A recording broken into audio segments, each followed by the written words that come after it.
Hello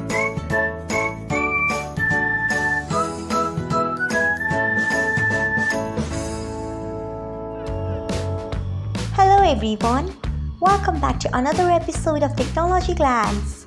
Today in this video, I am going to guide you through how you can enable float-in buttons on MX Player.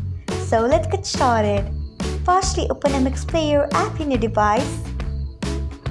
Then tap on your profile icon if you haven't. Next tap on settings. After that, tap on list.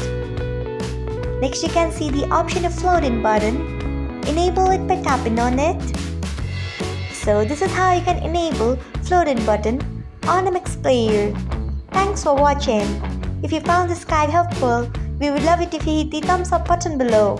We upload great new tutorials like this one every day, so do not forget to subscribe to our channel and hit the bell icon so that you will never miss another update.